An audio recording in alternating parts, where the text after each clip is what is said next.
ఇట్లాగ అర్థం చేసుకోండి. మనము బలహీనులమైతే మన శత్రువు బలవంతుడవుతాడు అంతే.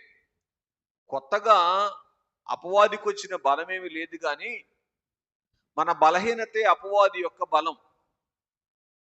కాబట్టి ఒక రెప్పపాటు సమయం, ఎంతసేపు చెప్పండి?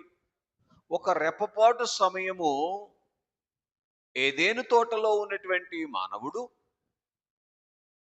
దేవునికి దూరముగా ఉన్నటువంటి కారణము అపవాదికి బలమైంది.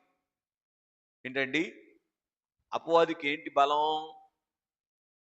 మనం దేవునికి దూరముగా ఉండటమే అపవాదికి బలం. ఈ ఒక్క మాట గుర్తుపెట్టుకోండి, ప్రాముఖ్యమైనటువంటి మాట. దేవునికి మనము ఎప్పుడైతే దగ్గరగా ఉంటామో అదే మనకు బలం. దేవునికి మనం